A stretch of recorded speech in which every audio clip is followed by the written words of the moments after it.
Bueno, buenos días a todos y todas. Soy Adriana Rubiano, gestora de proyectos e-learning para el desarrollo del equipo de gestión del conocimiento del Buró Regional del Programa de las Naciones Unidas para el Desarrollo.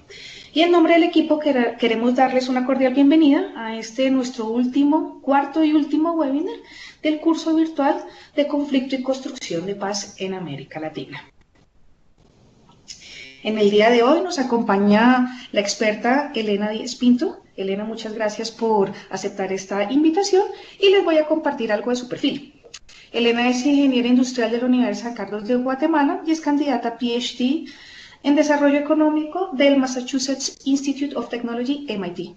Estudió una maestría en Planificación Regional en la Universidad de Cornell y cuenta con una especialización en Políticas Públicas de la Escuela de Gobierno John F. Kennedy de la Universidad de Harvard. Obtuvo una beca Fulbright para sus estudios de maestría y una beca Burgess que le otorgó MIT para sus estudios de doctorado. Actualmente trabaja como consultora independiente para organizaciones de desarrollo públicas y privadas, nacionales e internacionales, y principalmente en América Latina y el Caribe, en apoyo a iniciativas de diálogo y consultas multiactor, desarrollo de estrategias de desarrollo, planificación por escenarios y capacitación para el diálogo y prevención de conflictos, así como en el diseño y gestión de programas y de políticas públicas. Elena fue asesora de la Secretaría General de Planificación y del Gabinete Social del Gobierno de Guatemala, que firmó la paz entre 1996 y 1997. Además, dirigió Visión Guatemala entre 1997 y en el 2000, un proceso pionero de escenarios que reunió a diversos líderes políticos y sociales, periodistas académicos, exguerrilleros militares, activistas de derechos humanos, funcionarios de gobierno y empresarios para construir escenarios sobre el futuro de Guatemala y apuntalar la implementación de los acuerdos de paz. Durante estos 7 años coordinó el proyecto regional de diálogo democrático del Perú, orientado a promover el diálogo para la gobernabilidad en América Latina y el Caribe. Además, en el 2008 dirigió la Fundación Soros Guatemala y fue comisionada presidencial del Sistema Nacional de Diálogo de Guatemala en el 2011 y coordinó la Comisión de la Reforma de la Política de Drogas en Guatemala en el 2014. Ha desarrollado más investigaciones económicas y sociales de política pública y diálogo y ha sido docente y conferencista en la Universidad de Guatemala, Bolivia, Costa Rica, México, Estados Unidos y el País Vasco. Entonces, muchas gracias a nuestra experta por su participación. El perfil es totalmente pertinente para lo que vamos a ver o lo que estamos viendo de los contenidos de la unidad 4 en mecanismos internacionales de solución de conflictos. Específicamente, el tema que vamos a tocar hoy es en temas de diálogo democrático. Igualmente, queremos agradecer a todo el equipo PNUD, quienes hacen posible este encuentro, y en un rato, María Canal, la docente del curso, nos estará acompañando. Luego de que nuestra experta hable, tendremos un espacio de diálogo reflexivo, donde la idea es poder dar respuesta a sus preguntas e indagar un poco más sobre cada uno de los temas. Para esto les pedimos el favor, en caso de existir inquietudes, nos las hagan llegar a través del chat, con el fin de remitirlas al final a Elena. Igualmente, por favor, verifiquemos que todos los micrófonos estén silenciados para mejorar el sonido y disminuir el ruido ambiente. Las cámaras off para mejorar la rapidez de la conexión y recuerden realizar sus preguntas a través del chat que lo tienen al lado izquierdo y pedir la palabra a través nuestro si desean hablar. Entonces, les damos la más cordial bienvenida a David, a Julián, a Mariana, a Rogelio y a Zoraida, y recordarles, y que si alguno de ustedes habla con sus compañeros, que esta grabación va a quedar en el día de mañana en el aula para que las personas que no pudieron ingresar hoy pues puedan no perderse de esta gran conferencia que nos está dando el día de hoy Elena. Entonces, Elena, sin más preámbulos, bienvenida y la palabra es tuya.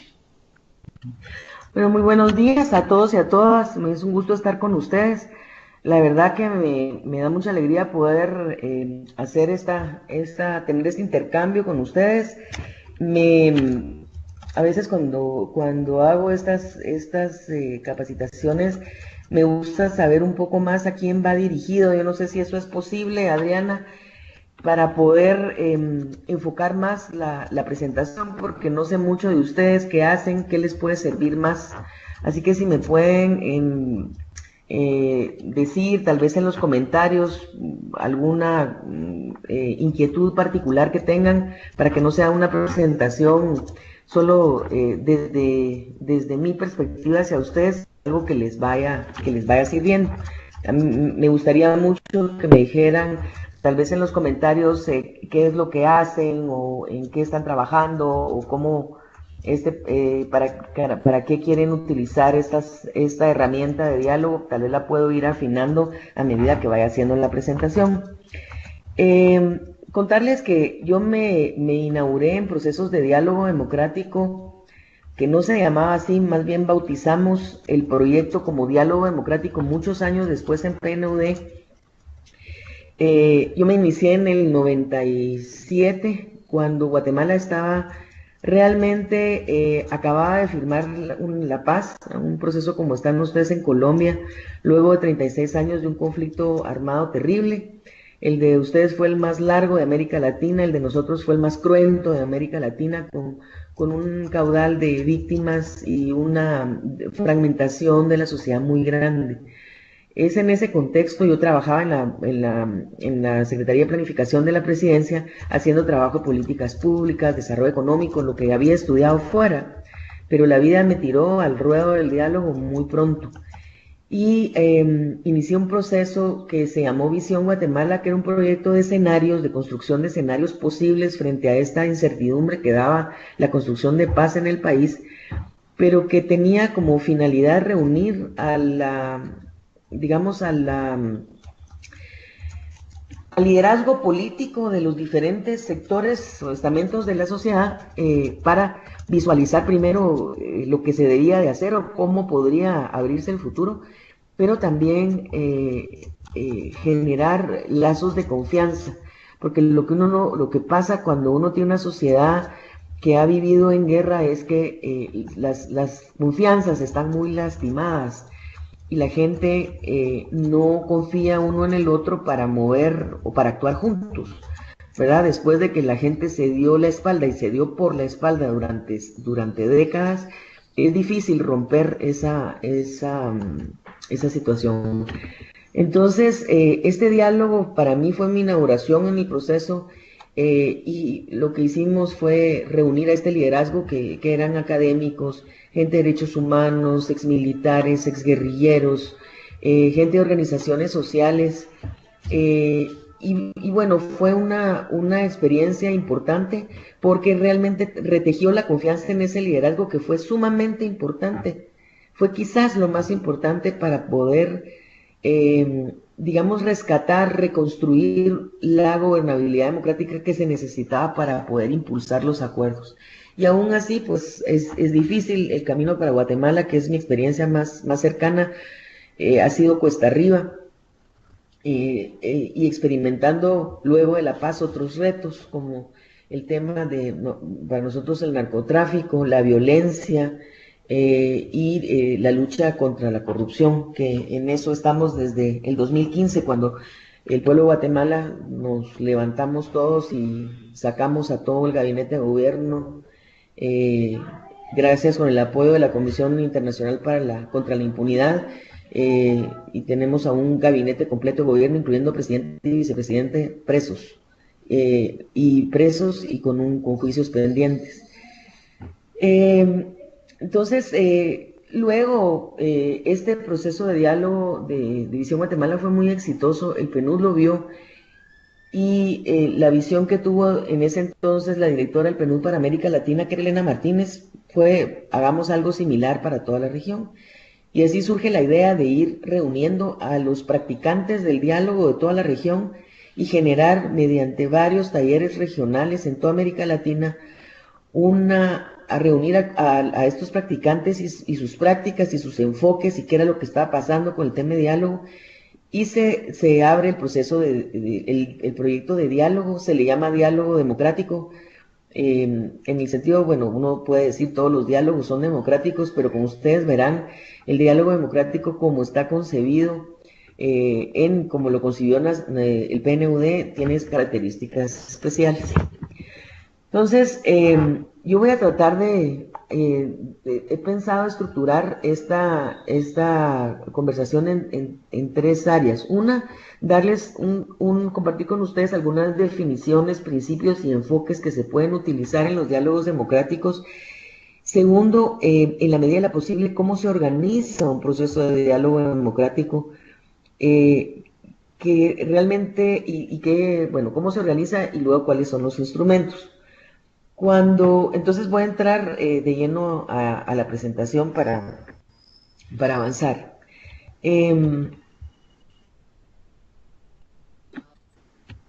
No me muevo. Vamos a ver. Miren, hay muchas definiciones cercanas a lo que es el diálogo. Algunos dicen que el diálogo es diferente que el consenso, que la construcción de consensos, que es diferente que concertar, que es...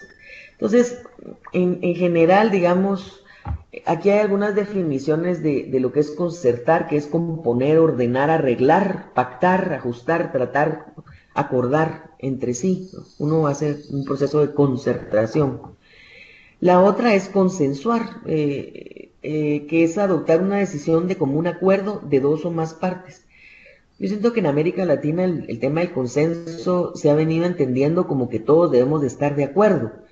Y realmente el que todos estemos de acuerdo es prácticamente imposible porque siempre van a haber en un grupo diferencias de opinión, pero digamos que una gran mayoría esté de acuerdo es también el consenso.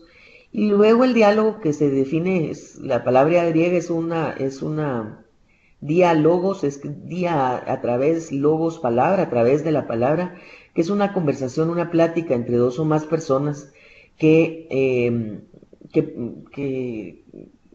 que conversan, manifiestan ideas y también se puede definir como una discusión o un trato en busca de aveniencia. Esas, concertar, consensuar, dialogar. Ahora, cuando nosotros estamos hablando de procesos de diálogo democrático, quizás la definición más cercana a lo que se concibió en esa época es esta, que el diálogo es un proceso, ¿verdad?, de una genuina interacción entre dos o entre varios, ¿verdad?, porque puede ser un diálogo, generalmente en este sentido son grupales, mediante el cual los seres humanos se escuchan unos a otros con tal profundidad y respeto que cambian mediante lo que aprenden. Que cada uno de los participantes de un diálogo se esfuerza por incorporar las preocupaciones de los otros a su propia perspectiva, aun cuando persista el desacuerdo. Que ninguno de los participantes renuncia a su identidad, pero cada uno reconoce la validez de las reivindicaciones humanas de los demás y en consecuencia actúa en forma diferente hacia los otros.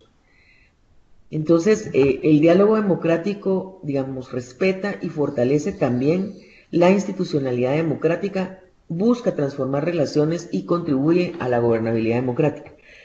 Este concepto es importante porque lo que se ha impulsado en el proceso de diálogo democrático es la idea de que es diferente a otras prácticas, es diferente a discutir, es diferente a debatir, sino que es una construcción que permite a uno, a un grupo, sentarse y tiene una actitud de una escucha activa, de una escucha productiva, es empático porque uno se pone en los zapatos de la otra persona y, muy importante, uno suspende sus prejuicios para escuchar al otro. Y esa es una capacidad muy importante en los procesos, en un contexto donde ha habido muchísimo conflicto y rompimiento, e incluso muerte y victimización. O sea, no puede uno entrar a hacer un proceso, bueno, vamos a acordar sobre esto y el otro, si no hay un proceso de reconocimiento profundo, de una generosidad muy grande para escuchar a la otra persona, lo cual no significa que uno vaya a pensar o vaya a asumir las posiciones del otro, pero que uno respeta ese desacuerdo y se sale de uno mismo para escuchar a la otra persona. Y el término democrático para nosotros era muy importante, separarlo de otros tipos de diálogos que podían ser espacios donde la gente interactuaba, pero el diálogo democrático no compite con la institucionalidad democrática. Es decir, no se instala un diálogo democrático para darle oxígeno a una institución que no toma las decisiones políticas, es decir, no sustituye. Si el Ministerio de Educación tiene que tener un llegar a acuerdos sobre un nuevo modelo educativo, no, un diálogo democrático no puede sustituir la acción del ministerio, y porque se da un diálogo se deja de tomar o se deja de abordar o de formular las políticas públicas respectivas. En ese sentido es que se dice que fortalece la institucionalidad democrática porque se vuelve un instrumento de la democracia, ¿verdad? Pero un instrumento que verdaderamente intenta transformar las relaciones y contribuir a que sea gobernable, a que no surjan más conflictos destructivos y violentos. Conflictos en las sociedades, como ustedes saben, la sociedad estamos llenos de conflictos, las familias tenemos conflictos y no es malo tener conflictos. Lo que hay que, es muy importante saber cómo gestionar esos conflictos para que no sean devastadores.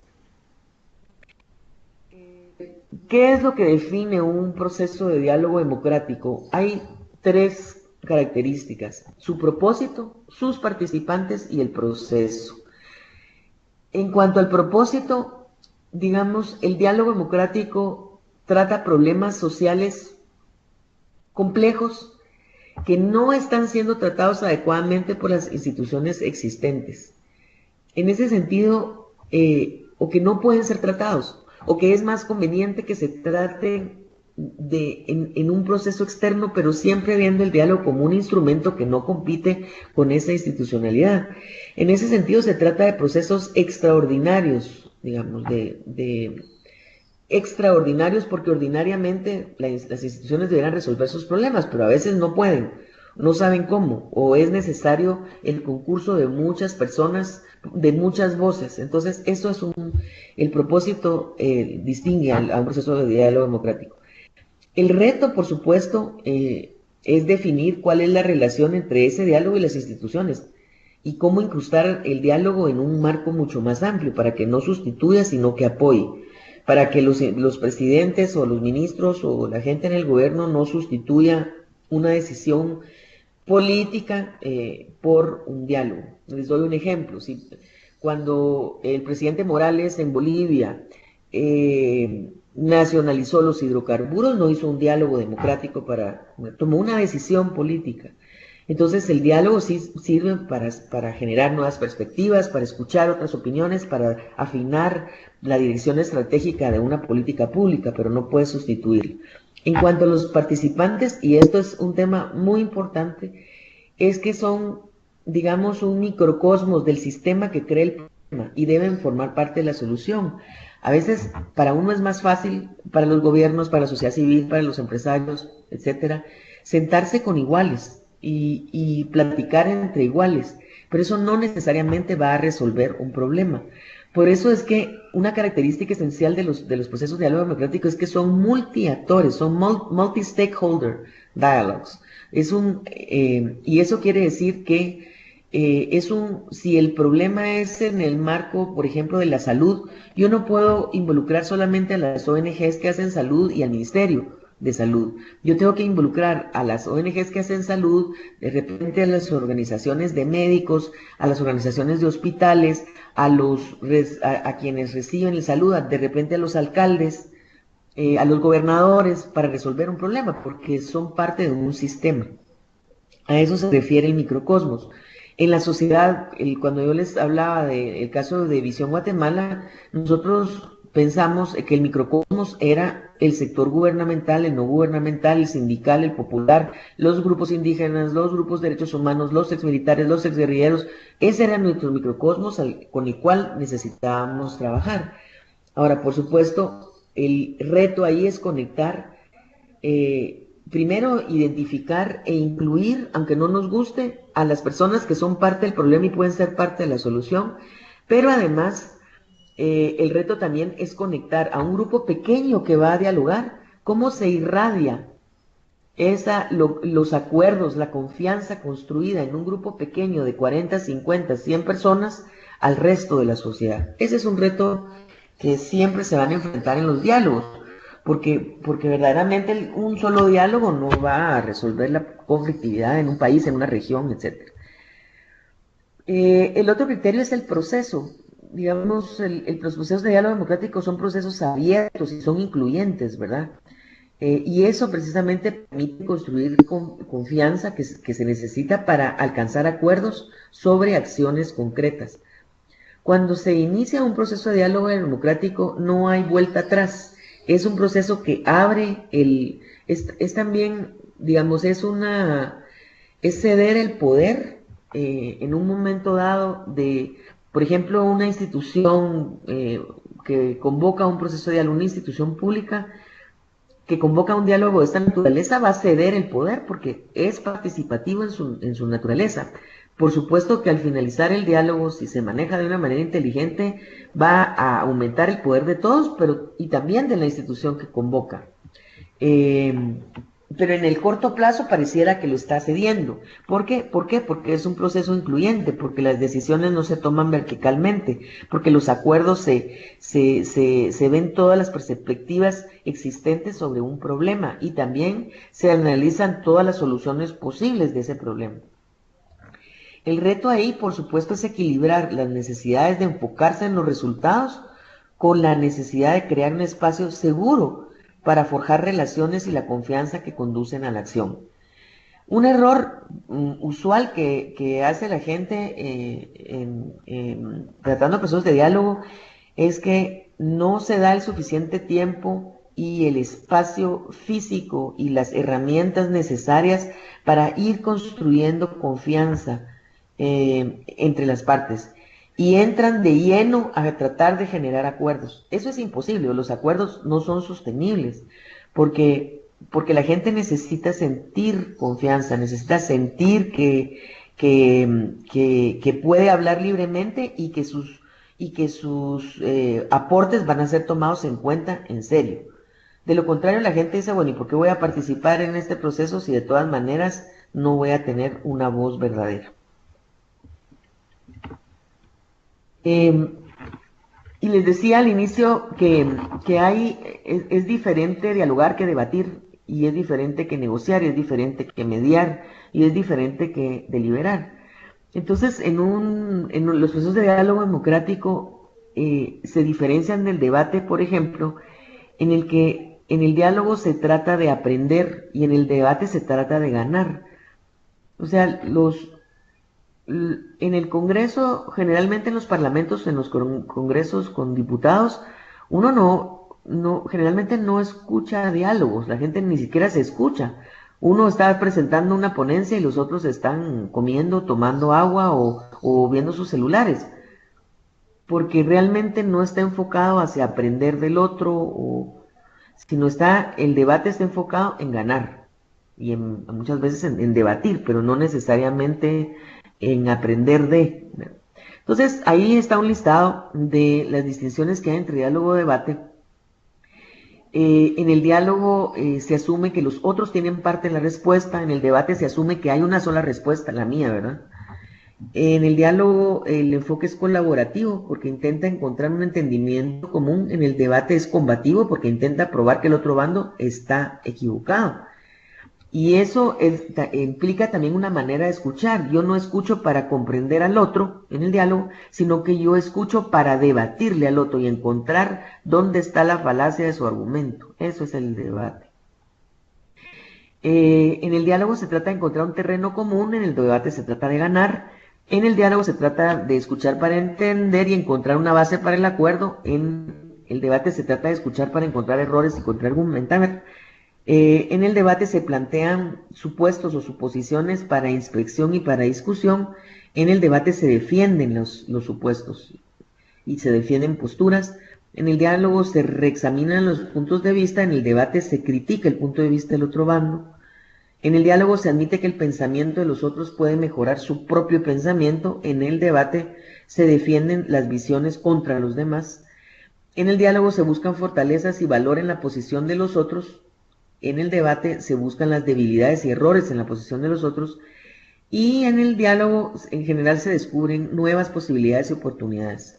Y en el debate se busca un resultado que sea afín a la decisión. También hay diferencias importantes entre la negociación y el diálogo. Digamos, el producto esperado de una negociación, de una mediación o una negociación es un acuerdo concreto. La meta del diálogo, además de eso, puede ser una relación transformada. Y yo les decía el caso de Visión Guatemala al inicio porque lo más importante que dejó ese diálogo no fueron los escenarios construidos, los análisis económicos, políticos y sociales, el haber revisado la historia, etcétera. Fueron las relaciones que se construyeron y que permitieron al país la gobernabilidad por lo menos 7 a 10 años después. El valor aceptado de una negociación es definir y satisfacer intereses materiales mediante arreglos específicos que se acuerdan. Yo negocio, te quito una parte, esta es mi posición, tú esa es tu posición y nos acercamos a una posición intermedia, pero yo tengo que ceder algo y dar algo a cambio. Y satisfago realmente mi punto mínimo de negociación, ¿verdad? El producto de un diálogo es la creación de nuevas capacidades y de nuevas políticas para resolver problemas, no necesariamente parto o divido o negocio mi interés. Las negociaciones requieren partes que estén listas para tratar de alcanzar acuerdos. El diálogo puede ser fructífero incluso al involucrar partes que no están listas para negociar, pero que no quieren continuar con una relación destructiva.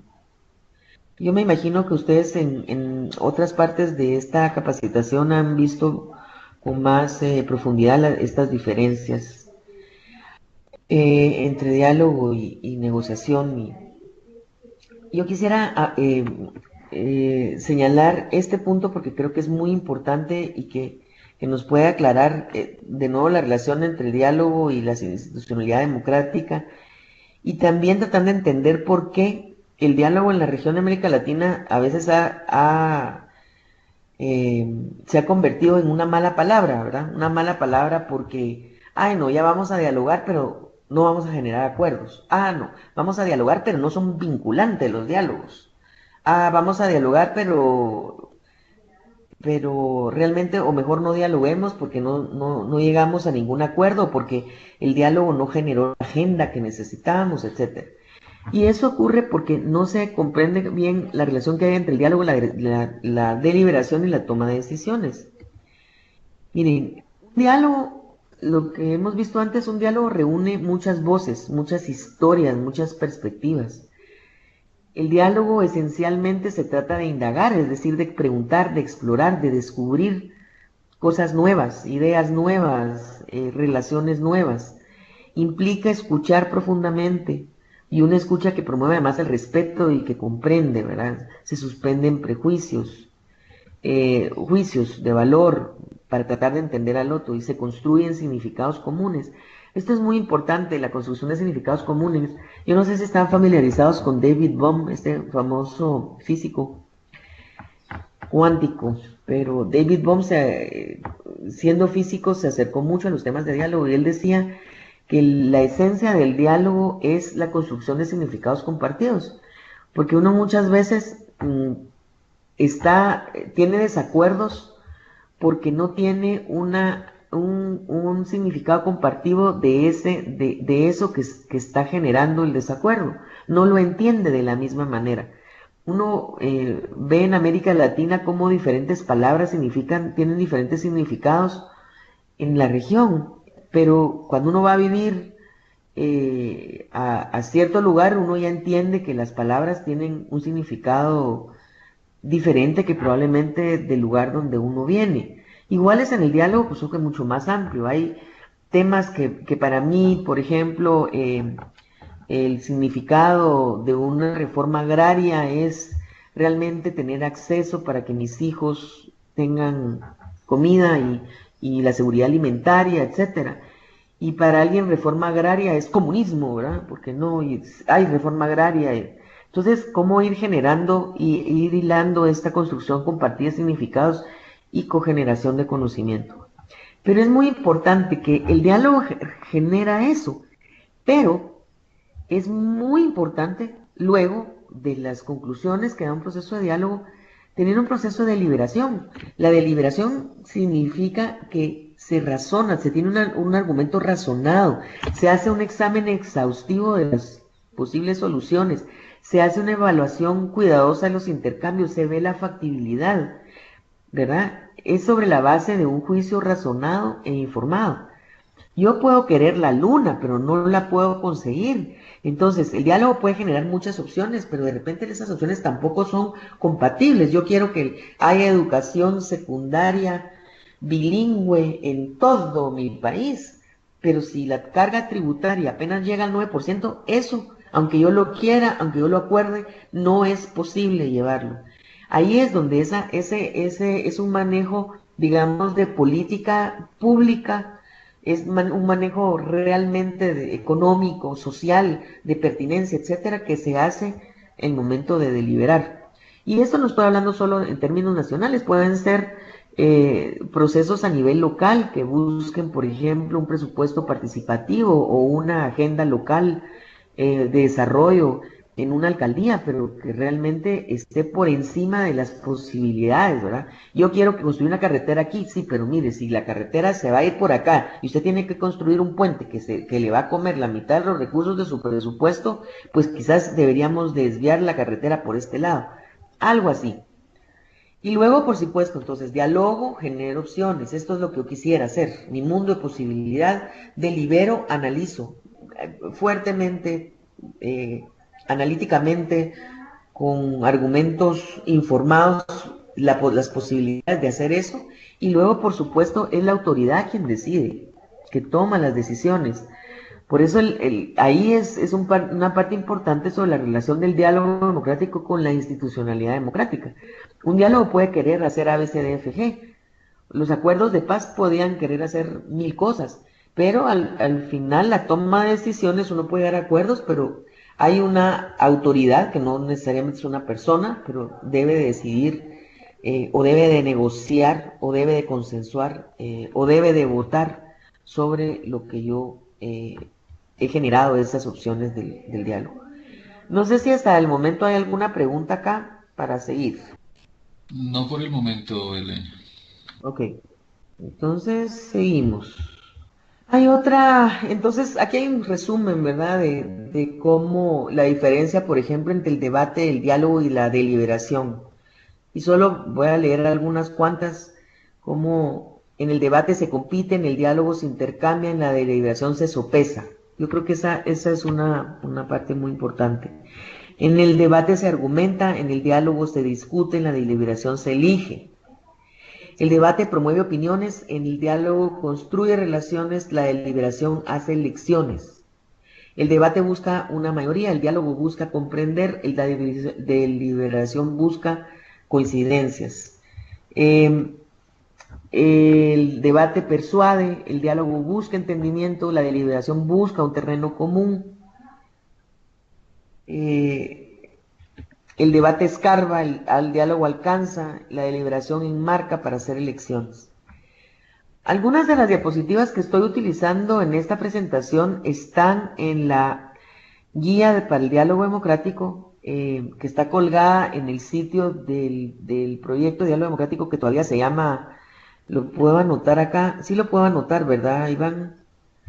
Sí, Se los claro, voy a por anotar favor, ahí en acá. el chat podemos quedar con Sí, el se texto y nos llama cuentas por el lado.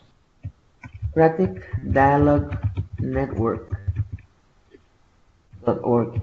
Este sitio se empezó a construir desde cuando yo dirigí el proyecto y tiene una riqueza grande, por ejemplo, tiene un mapeo de casos que hay que ver, hay una serie de procesos de diálogo que están escritos ahí, muchos de los que hicimos en Guatemala, que yo insistí mucho en sistematizar y en documentar, ya vamos a ver esas partes de la importancia que tienen esos procesos de diálogo en el futuro, en lo que importancia que tiene la sistematización y documentación de los procesos de diálogo, y en el sitio hay varios videos, y hay un manual de diálogo democrático en ese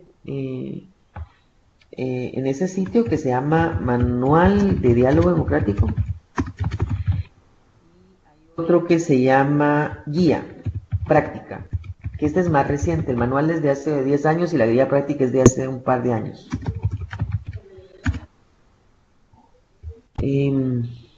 Bueno.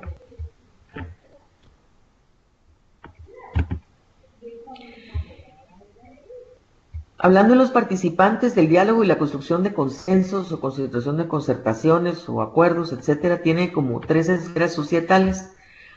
Generalmente lo que hablábamos era que fuera un microcosmos, ¿verdad? Pues un microcosmos que vienen de la esfera económica, de instituciones de negocios, empresarios, pequeñas cooperativas, etcétera. En la esfera política, de las instituciones de gobierno, y la esfera cultural, que son las instituciones de la sociedad. En general, los resultados del diálogo y la construcción de consensos pueden ser nuevas ideas, nuevos entendimientos, nuevas historias, nuevas relaciones, nuevas conexiones, redes, alianzas, intenciones, más claridad, más confianza, más compromiso, pero también nuevas acciones, nuevas leyes, políticas, acuerdos.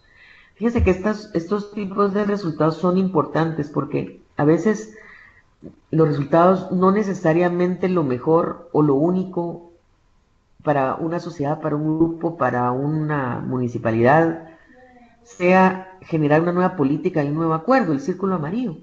A veces lo más importante, como yo les comentaba, en Visión Guatemala, eran las nuevas relaciones.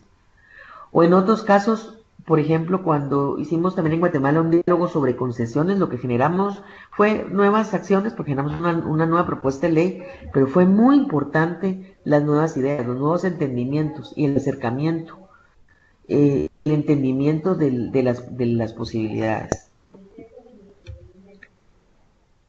¿Qué representan, qué requieren los procesos de diálogo democrático?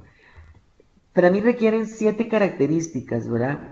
Uno, que es un esfuerzo colectivo para abordar un desafío complejo y vital en un sistema social dado. 2, la necesidad que sea un enfoque sistémico, participativo y creativo. La creatividad en los procesos de diálogo es vital. Uno no puede agarrar una agenda y aplicarla a todo el mundo. Solo por tener un martillo no puede ver clavos en todas que clavar en todas las paredes. Los procesos necesitan ajustarse, necesitan entenderse, necesita ser muy creativo y también muy participativo, por eso es multiactor y sistémico, para abordar el sistema que tiene problema. Lo que les decía antes de los participantes, uno tiene que tener a todas las partes del sistema lo más posible en el siendo presentes en un proceso de diálogo. Por supuesto que también requiere de una alianza comprometida de líderes diversos, económicos y culturales.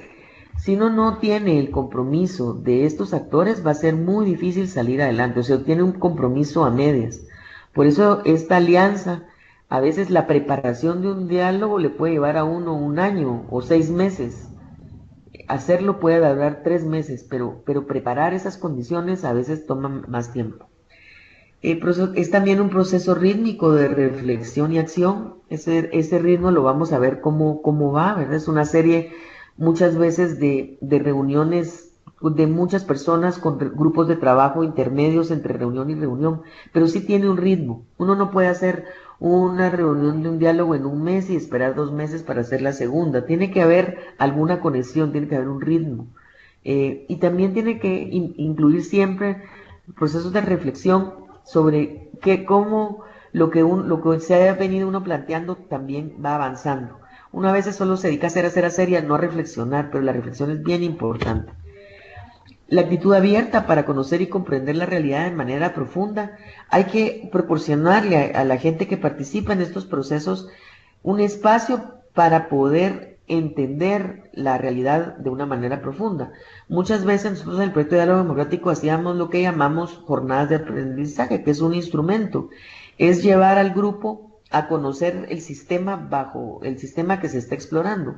Por ejemplo, si yo estoy explorando el sistema de salud, que me pasó aquí en Guatemala, hicimos un acuerdo nacional de salud, el grupo, que eran como 60 personas, hicimos un día de jornadas de aprendizaje en donde los grupos se dividieron para hacer 3 visitas en temas de salud. Algunos visitaron hospitales, otros visitaron centros de salud comunitarios, otros visitaron a médicos privados, otros fueron a visitar clínicas, otros fueron a hablar con los alcaldes, en fin, vieron todo el sistema. Y después de entender esa realidad, nos juntamos al final del día para hacer como un debriefing de qué era lo que habíamos visto, cuál era la realidad que estaba emergiendo el sistema de salud, no la que decían necesariamente las estadísticas, sino las que nos contaba la gente que estaba sucediendo. Entonces, esa es una actitud abierta, porque si uno no comprende la realidad en donde tiene que intervenir, no la comprende uno desde la facilitación y no la comprende la gente que tiene que tomar las decisiones, entonces es muy difícil que tome decisiones acertadas. Si yo soy urbana capitalina, que nunca me muevo en las áreas rurales más que por turismo, va a ser muy difícil que yo entienda, si yo tengo que tomar una decisión, que yo entienda qué es lo que está pasando a una clínica que está a 2 horas de una carretera cercana. Entonces, el comprender esa realidad de manera profunda, a eso nos referimos. Y los procesos de diálogo también requieren un contenedor fuerte. Por el contenedor fuerte lo que quiero decir es que necesitan una infraestructura para enfrentar esa energía transformadora que emerge de los procesos de diálogo. Esa energía puede ser institucional, física, psicosocial. Uno cuando se mete a un tema de diálogo, depende qué proceso de diálogo, sobre qué tema se puede desbordar. O sea, cuando yo estuve trabajando, por ejemplo, con gente que tenía víctimas y tenía militares, ustedes se pueden imaginar que el ambiente era muy, muy cargado. O gente que había perdido familiares, o que, como me pasó varias veces, que mire, usted se enfrentó, usted secuestró a mi familia y lo tuvo, y me pidieron dinero, ¿y dónde está? Un reclamo de un empresario a un grupo guerrillero. Entonces, ese contenedor tiene que ser muy sólido, pero además, porque estos procesos requieren una organización, y de eso quiero hablarles más adelante, una organización muy sistemática. No es difícil, pero es compleja. Significa una convocatoria impecable, significa definir quiénes son los actores, un mapeo de actores impecable, una convocatoria impecable, definir los lugares, los tiempos, las agendas, los materiales de trabajo, porque es un proceso delicado en donde todos tienen que sentirse incluidos. Entonces, a veces que alguien falle porque no le manda a una persona la convocatoria a tiempo, puede echar por el traste la confianza que se está generando, porque va a decir, bueno, pero a mí a ese momento no me invitaron porque me están excluyendo. Entonces, y tiene que ser un contenedor fuerte, en el sentido que en ese contenedor yo veo a una secretaría técnica o una secretaría ejecutiva que conduzca este proceso de diálogo, veo a un conjunto de facilitadores sólidos que comprendan cómo se facilitan estos procesos a nivel local, a nivel nacional. Necesito un equipo que me consiga la plata necesaria para llevar a cabo el proceso. No hay nada peor que lanzar un proceso y quedarse sin plata a medio proceso, y el proceso no acaba con las reuniones, acaba con otros temas. En fin, a eso me refiero, ese contenedor fuerte. ¿Por qué? Porque cuando uno abre un proceso de diálogo de esta naturaleza, a veces se le ataca, a veces se puede desmoronar porque a medio camino, después de un taller, un grupo dice, no, yo no me sentí incluido, a mí no me escucharon. Entonces, híjole, ¿qué pasó? Ah, es que el facilitador me cayó a medio. O sea, hay tantas cosas tan delicadas, pero teniendo un contenedor fuerte, un grupo que realmente esté al servicio, exclusivo, al servicio del diálogo, es importante. No como segundo trabajo, sino respirar esto al servicio del diálogo de la gente de los equipos, ¿verdad? Y también requiere un espacio seguro para dialogar, ¿verdad? No es posible, por ejemplo, ya me adelanté, no es posible, por ejemplo, que yo quiera dialogar en un lugar, pero me está pasando gente a todos lados, no me siento seguro porque no sé si lo que yo estoy hablando, quién me lo está escuchando, o yo quiero conversar, pero me escogieron un salón donde hay un gran musicón que me dan ganas de ir a bailar y no de conversar. En fin, donde no me siento cómodo para estar sentado todo un día. Entonces, el espacio debe ser seguro, no seguro de seguridad porque me vayan a meter un tiro, sino seguro en el sentido de que es un ambiente cómodo, donde yo puedo abrirme para poder conversar, ¿verdad? Entonces, ese es un poco el tema. Bueno, aquí les decía una máxima de Einstein, ¿verdad? Que no se puede resolver un problema con la misma mentalidad que lo ha generado. Importante tener en cuenta porque realmente los procesos de diálogo requieren, precisamente porque sirven para resolver un problema, este problema es porque no se pudo resolver antes y el problema seguramente ya se deterioró y ya tiene otras complejidades. Entonces uno no puede resolverla con la misma mentalidad, quiere decir con las mismas ideas, con los mismos instrumentos, con la misma manera de pensar que se tenía antes. En general, hay ciertos principios del diálogo que son importantes. De nuevo, esto están en la agenda y están en el manual, pero la responsabilidad y la transparencia es muy importante en los procesos. Uno en esos procesos tiene que ser muy transparente precisamente porque hay desconfianza. Entonces hay que siempre ser transparente en las agendas que se están planteando, en los documentos que se sistematizan, en los mecanismos, ¿verdad? Que sean siempre de toma de decisión, que sean muy transparentes. El otro principio es la eficacia y la flexibilidad. Uno tiene que hacer entrega de herramientas que sean fáciles para tratar temas, ¿verdad? Y debe de promover toma de decisiones profundizando la participación, generar recomendaciones basadas en el apoyo más amplio posible, promocionar compromisos, identificando a los participantes con los resultados, y debe de cubrir en la medida de lo posible muchas estructuras y niveles de participación en función de los resultados que se deseen. El principio de equidad e inclusión es muy importante que en los procesos los grupos de actores estén, digamos, se sientan incluidos y que no hay como preferencias para unos y otros dentro de un proceso de diálogo democrático. Siempre promover la participación sustantiva, equidad, en el sentido que de nada sirve tener un grupo, voy a tratar ciertos temas de un sistema, por ejemplo en salud, pero no incluyo suficientes mujeres, o incluyo 2 mujeres para que no digan, o incluyo 2 indígenas para que digan que fue multiactor. O sea, el principio de equidad e inclusión es ser realmente equitativos, incluyentes, y muchas veces si en un lugar hay una predominancia de pueblos indígenas, pues o el tema es una predominancia de mujeres, pues eso tiene que reflejarse también. El otro principio es el aprendizaje y la cooperación. Es muy importante en estos procesos que los participantes, siempre promover que aprendan, pero de hecho aprenden unos de otros y posibilitar eso es muy importante porque es importante que prevalezca el enfoque de aprendizaje siempre en el proceso. Y también uno puede, yo les decía que uno de los resultados de los procesos de diálogo son nuevas redes. Y eso también, la cooperación se puede reforzar a través del diálogo, la cooperación entre actores, entre organizaciones, que se vea que es un ganar-ganar, cooperar para tener beneficios mutuos. Es muy importante también el tema de la legitimidad y apropiación, y por eso la participación, la inclusión, el hecho que sea multiactor es tan importante, porque lo peor que puede pasar, y eso es algo que la gente que trabajamos desde la cooperación, digamos, desde el PNUD, tenemos que tener clarísimo y entender que los procesos no son nuestros proyectos.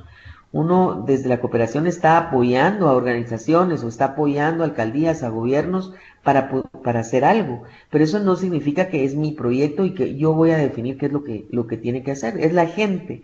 La medida en que los proyectos van a ser duraderos y van a tener impactos de largo plazo es que la gente sienta que son de ellos y que efectivamente sean de ellos, ¿verdad? Para poder y le da mucho más legitimidad. Y es muy importante, nosotros en los procesos de diálogo democrático, yo puedo tal vez contar una vez en donde se votó para algo, pero es muy importante tratar de que las voces de las personas, la escucha, convenza y cree conciencia en los demás sobre lo que hay que hacer y no necesariamente levantar la palabra para votar. Entonces, no sé si hay preguntas hasta ahí.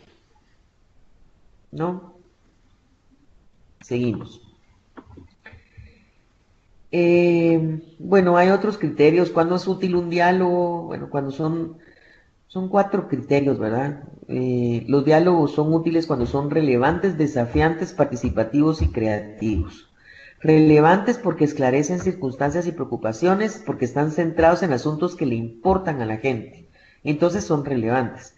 Uno no va a armar un proceso de diálogo sobre un tema que solo le interesa a pocos, sino realmente sobre algo que está cercano al corazón de alguien. Desafiantes porque un proceso de diálogo debe generar ideas nuevas. Y aquí decía yo, hacer visible lo invisible y cuestionar modelos mentales y supuestos. Desafiantes porque uno en un proceso de diálogo debe tratar de comprender mejor la realidad donde va a operar, pero ¿cómo? Haciendo, digamos, a través de las interacciones en el diálogo, o trayendo expertos, o yendo a jornadas de aprendizaje, hacer visible lo invisible. Y cuestionar los modelos mentales y supuestos, porque muchas veces lo que entrampa las relaciones a veces son lo que uno supone de las situaciones. Por ejemplo, yo lo miraba, lo veía mucho al inicio del proceso de paz acá, era realmente partidos por la desconfianza. El supuesto era que yo no podía hablar con un militar porque eran asesinos. Entonces, no. Bueno, por supuesto que había muchos militares asesinos, pero habían otros que no. Entonces yo no puedo generalizar, o yo supongo que los pueblos indígenas lo que quieren es aprender en su idioma, y de repente no, los jóvenes indígenas lo que quieren es aprender inglés. Entonces, en ese sentido, uno tiene que revisar digamos que en el diálogo deben de revisarse, deben de ser desafiantes en ese sentido, que se deben de revisar los supuestos. O yo supongo que tú nunca te vas a tomar un café conmigo porque como yo soy de otra región, o porque como yo pienso diferente. Entonces, el diálogo debe, para ser útil, debe desarmar esos supuestos. Participativos lo hemos hablado bastante, como que unen perspectivas diferentes y mejoran el entendimiento. Y en cuanto a creativos, porque generan nuevas ideas e incorporan lo nuevo. ¿Cuáles son los obstáculos típicos para enfrentar desafíos? Bueno, no entender la realidad actual. Por eso yo insisto tanto en entenderla a través de las pláticas, a través de las jornadas, a través de expertos, a través de brindar algo nuevo, porque muchas veces me recuerda yo creo que era ese diálogo de Alicia, el País de las Maravillas, y el gato, que el gato le dice a Alicia, no, Alicia le pregunta al gato, que le dice, yo no sé por qué camino debo seguir. Entonces el gato le contesta, eso depende a dónde quieres ir. Entonces él dice, es que yo no sé a dónde quiero ir. Entonces el gato le contesta, bueno, entonces no importa qué camino sigas. Entonces un poco, la realidad le da a uno el sustento de entender dónde debe intervenir, pero uno no va a saber a dónde quiere ir si no entiende esa realidad. Y si no sabe a dónde ir, tampoco sabe qué camino debe tomar. Entonces anda dando palos de ciego por todos lados. La comprensión de la realidad se vuelve vital.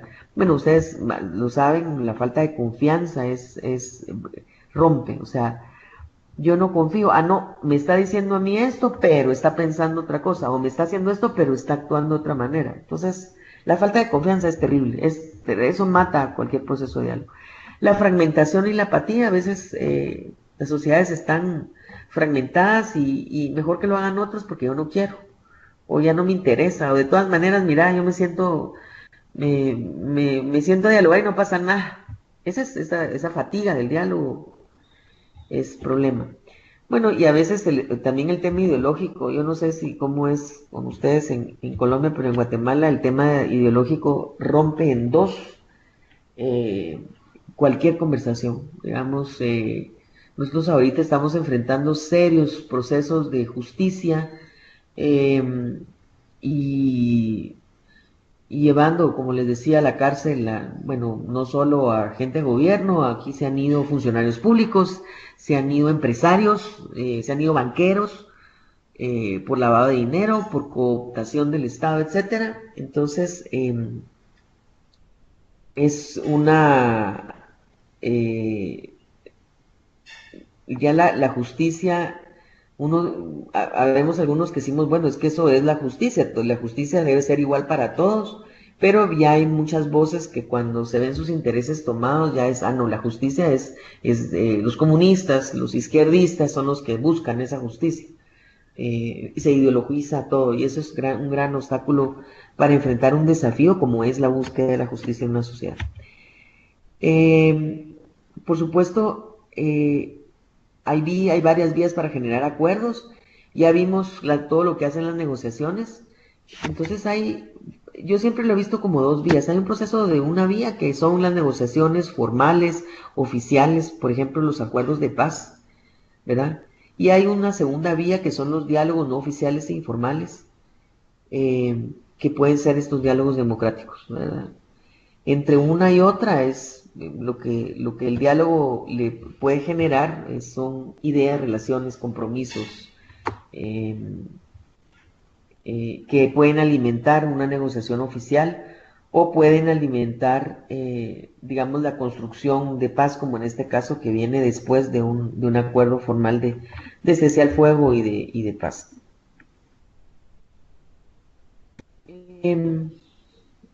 Yo tengo esta gráfica que la hemos trabajado con mi colega Adam Kahan y especialmente con Otto Scharmer del Presence Institute, que habla de que hay diferentes tipos de desafíos en la sociedad, para los cuales se necesitan procesos de diálogo.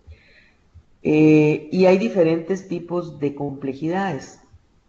Hay una complejidad dinámica, una complejidad social y una complejidad generativa.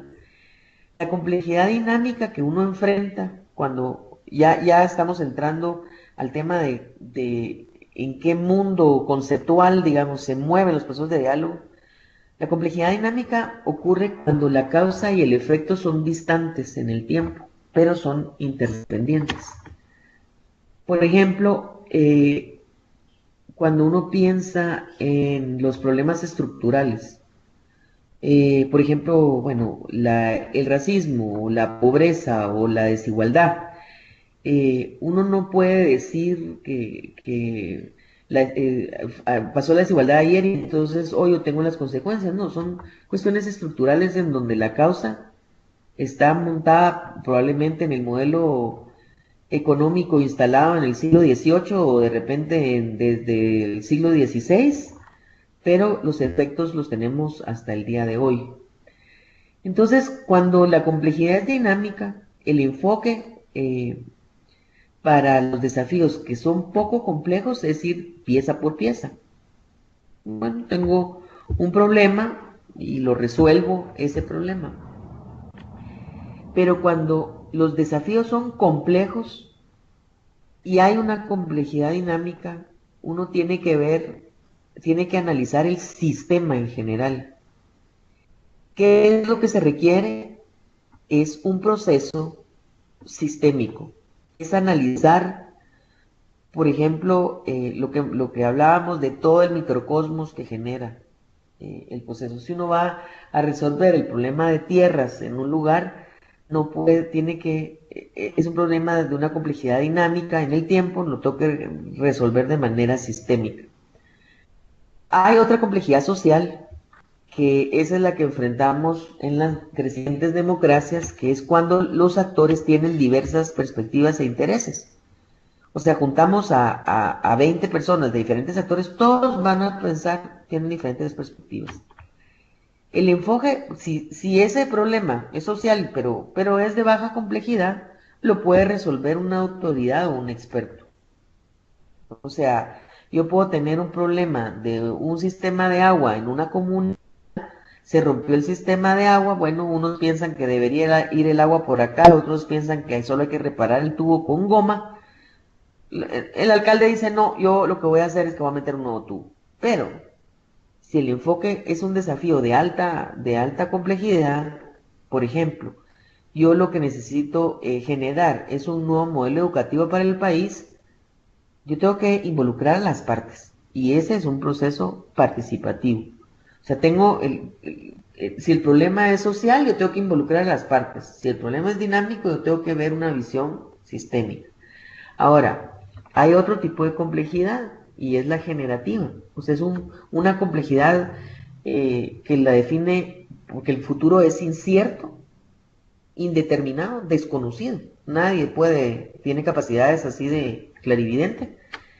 Entonces, como yo no sé qué voy a hacer, pero si el problema es poco complejo, pues en general, uno lo mira en los programas de tecnología, yo tengo mi nuevo teléfono, yo digo que esto ha de ser así, que lo tengo que resolver como yo he aprendido antes, sobre la base de mi conocimiento anterior, con eso es sobre las prácticas existentes.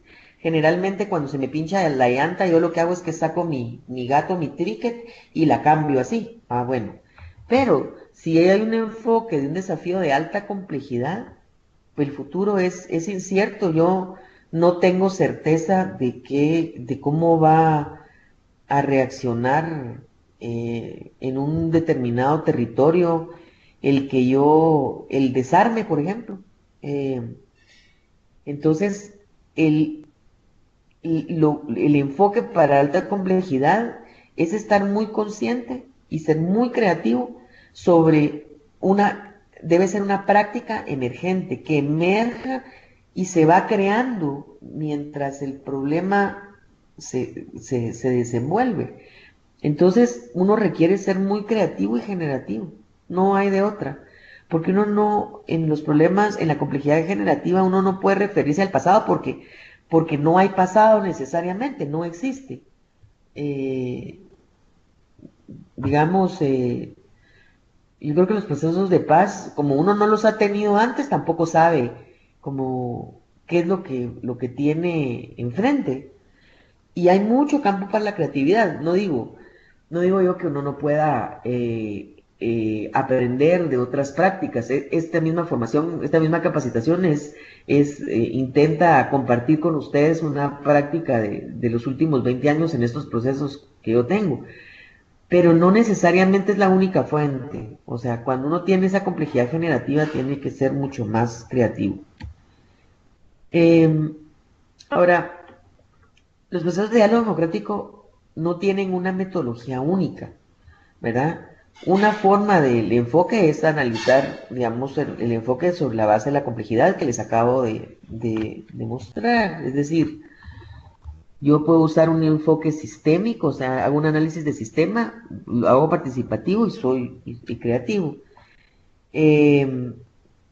Y entonces me va a servir mucho, si esa es mi práctica, el pensamiento de sistemas. A mí en la práctica yo me he basado en el proceso U de Otto Scharmer en MIT, de hecho tiene un programa en la plataforma de MIT que se llama edX, que trata sobre el proceso U. Y bueno, las formas de hablar y escuchar que voy a hablar más adelante. Cuando yo hablo de un enfoque sistémico y del microcosmos, etcétera, siempre pienso en esta figura del iceberg.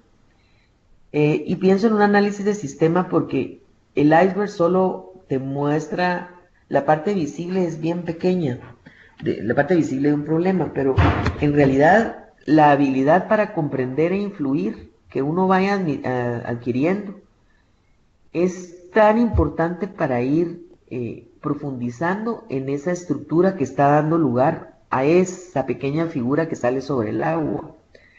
Pensamiento por sistemas implica que uno puede ver varios eventos, pero que los eventos responden a ciertos patrones y que los patrones están respondiendo a cierta estructura en el sistema, a ciertos modelos mentales. Aquí ¿por qué el diálogo democrático es tan importante en el diálogo democrático de comprender la realidad que uno va a intervenir? porque la habilidad para comprender e influir lo va llevando a uno más profundo en la estructura sistémica. Uno, los cambios cosméticos ocurren a nivel de eventos. Las transformaciones sociales ocurren a nivel de estructuras. Y eso implica tener diferentes niveles de cambio. Hay cambios de primer orden, de segundo orden, de tercer orden. Depende si uno opera a nivel del evento, a nivel del patrón o a nivel de la estructura.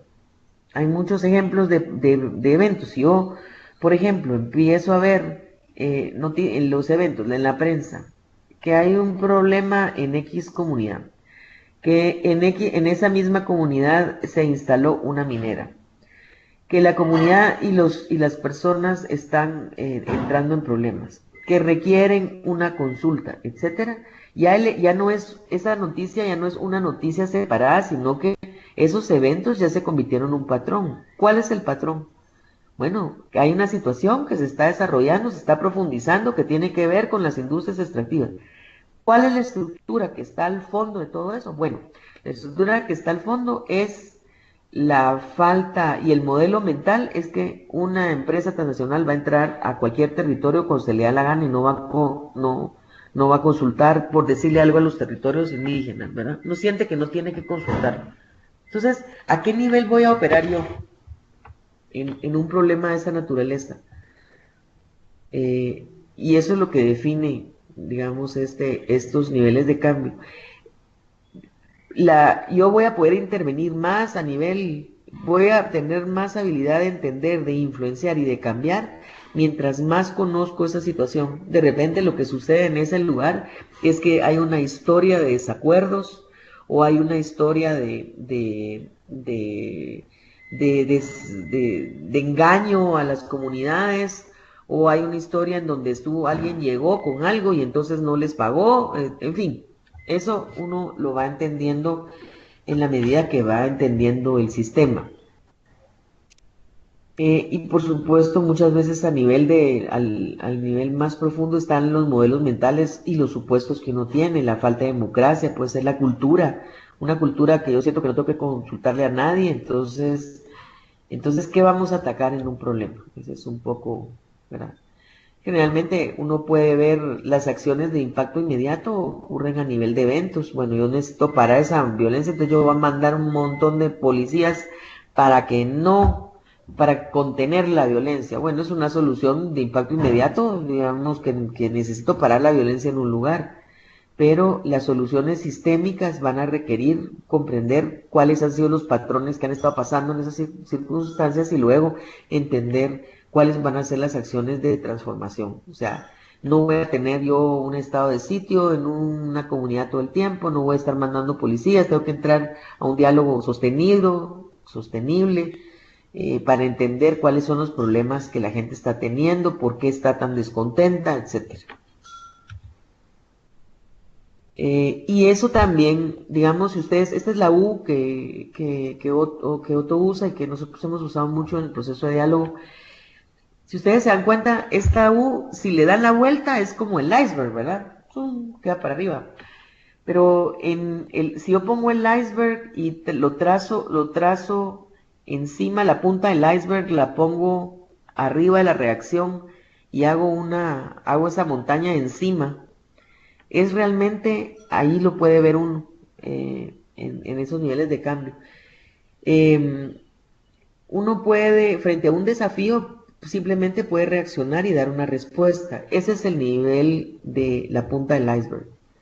Pero, si realmente si miren el lado izquierdo de esa U, es comprendiendo, es entendiendo, es comprendiendo realmente la realidad. Entonces uno llega a entender que hay una estructura ahí. Y si se va más profundo, entiende que hay un proceso. Y si se va más profundo, encuentra cuál es el mapa mental o el pensamiento anterior. Cuando uno entiende ese lado izquierdo de la U, es cuando uno profundiza y entiende mejor la realidad, puede llegar a la base de esa U, en donde se llama la regeneración, donde uno entiende cuál es el propósito o lo que no puede dejar de hacer frente a una situación. Y entonces puede generar un pensamiento nuevo, un proceso nuevo, una estructura nueva y generar una respuesta. Pero miren la diferencia. Si ustedes se quedan a nivel del iceberg de arriba, frente al desafío solo reaccionan. Pero si ustedes van profundizando en la estructura, entendiendo en el proceso de diálogo democrático van a entender, van a reestructurar hacia una estructura nueva, van a rediseñar de un proceso anterior a uno nuevo y van a reencuadrar de un pensamiento anterior a uno nuevo. Entonces la respuesta es más sistémica, no es una respuesta de reacción, sino es sistémica. En ese sentido es el pensamiento de sistemas. Ahora, si yo pongo ese proceso general y ese pensamiento de sistemas para el diálogo y la construcción de procesos en la acción, yo lo que hago en esa U es, en la parte izquierda, entiendo la realidad actual y emergente y me hago una pregunta. La pregunta es, ¿qué es lo que está pasando? Cuando yo llego al fondo de la U, yo descubro mi intención compartida con el resto de la gente en un proceso de diálogo, entiendo qué es lo que no puedo dejar de hacer frente a esa realidad que estoy viendo. Y la parte derecha de la U, que es un pensamiento nuevo, un proceso nuevo, una estructura nueva, una respuesta nueva, que si ustedes miran ahí es implementando, es trabajar con otros para implementar nuestra intención. ¿Cómo hago? De repente es un plan, una propuesta, una política pública, una ley, una opinión fundamentada, un acuerdo, ¿verdad? Y hasta arriba ustedes ven esta figura que dice diverger, emerger, converger, porque en general el proceso general de un proceso de diálogo, tanto el proceso como cada uno de los talleres o eventos de diálogo tienen esa estructura.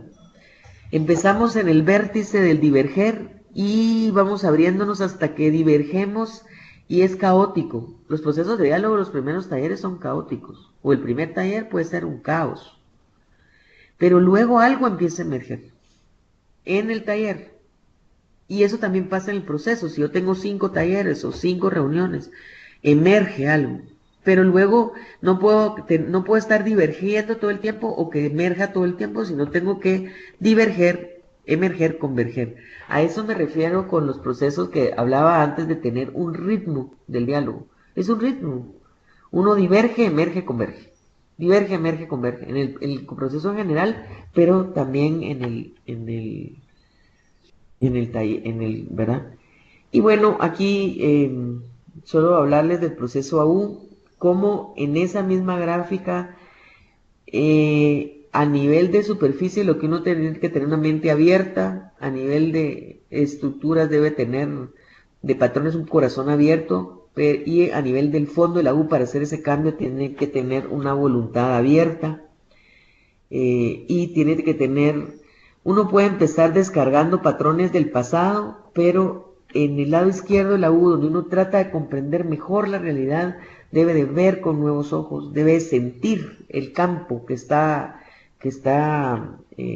el que está interviniendo, y tiene que tener en ese momento la capacidad de suspender. Si uno ve con nuevos ojos, quiere decir que tiene la capacidad de redireccionar, y si uno siente el campo, tiene la necesidad de dejar ir. A veces tiene que dejar ir pensamientos, dejar ir posiciones, porque entiende que la realidad es otra, entonces no puede seguir con lo mismo. Pero el dejar ir también implica otras cosas. Por ejemplo, si uno deja ir algo, tiene que dejar que venga algo más. Es como la idea del vaso, ¿verdad? Yo voy a ceder esto porque esto de veras para este momento ya no me sirve, pero también puedo abrazar otras ideas. Por supuesto que dejo que venga y puedo promulgar, es decir, puedo hacer prototipos, puedo hacer... el promulgar en inglés es enacting, puedo hacer nuevas leyes, puedo hacer nuevos acuerdos, etcétera. Pero se necesita en el lado izquierdo de la U, uno entiende la realidad, en el lado derecho de la U, uno actúa. Actúa porque se abre con una voluntad abierta y con un corazón abierto. Yo dejo que venga lo nuevo, yo cristalizo una nueva visión, o conjunta o compartida, y luego puedo plasmarla en una nueva ley, un nuevo acuerdo, etcétera. Me voy a saltar esto porque ya lo vimos Y esto para que, esta es una gráfica que también en la U implica diferentes maneras de conversar, ¿verdad? Cuando uno conversa a nivel, digamos, a nivel superficial, solo está descargando, hablando desde lo que se quiere escuchar. Y mientras va profundizando, uno puede debatir, es hablar desde lo que pienso, ¿verdad? Hablando duro. Pero también hay otra forma, es dialogar. Cuando uno va más profundo en esa U y abre, fíjense que cómo va abriendo la mente, va abriendo el corazón y va abriendo la intención, va dialogando de otra manera, es hablar a partir de verme como parte de un sistema y hablar desde lo que me mueve, ¿verdad? Son diferentes maneras de conversar. Yo quisiera parar aquí antes de empezar empezar con la otra PowerPoint, si nos da tiempo, que tiene cómo organiza uno un proceso de diálogo, que no sé si nos va a dar tiempo acá, pero digamos, esta es la presentación del tema, de la parte conceptual del diálogo democrático. Acepto preguntas, comentarios. Bueno, pues de esta primera parte, muchas gracias, Elena. A ver si Julián, Mariana, Rogelio, Zoraida se animan a hacer una pregunta. La pueden hacer por el chat o pues pueden activar su micrófono. Bueno, seguimos entonces, no hay preguntas, Pues dudas. sí, yo creería que, mira, Zoraida está escribiendo, pero yo creo que podríamos seguir y al final, pues para la sesión de preguntas dejamos las preguntas de Zoraida y Bueno. las demás preguntas. Pero la podemos ver también, Zoraida, si está por ahí, prefiero verla ahora porque la otra sección va a ser distinta. Ah, ok. No, Zoraida, entonces si quieres puedes habilitar tu micrófono, si te queda más fácil. Iván quisiera poner la otra presentación si es posible, la segunda. Ponemos la número 2. Ok. Zoraida, aquí está. Bueno, esta es una parte mucho más especializada de cómo, realmente de cómo puede uno armar un proceso cómo puede uno preparar el proceso de diálogo y cómo iniciar la implementación. Ya tiene uno estas concepciones, sabe que quiere un proceso de diálogo democrático, sabe que quiere una visión sistémica, quiere una visión participativa. ¿Qué hace entonces? ¿Cómo inicia esta preparación? Y aquí hay partes que pude traducir y otras no, pero mucha de esta presentación está en la guía que sí está en español, en la guía de práctica de diálogo. Entonces, ¿cómo sé yo que yo necesito o no un proceso de diálogo? ¿Cómo sé yo si el diálogo democrático es lo que yo necesito, es el tipo de intervención? De repente necesito mediar o negociar, pero no necesariamente el diálogo.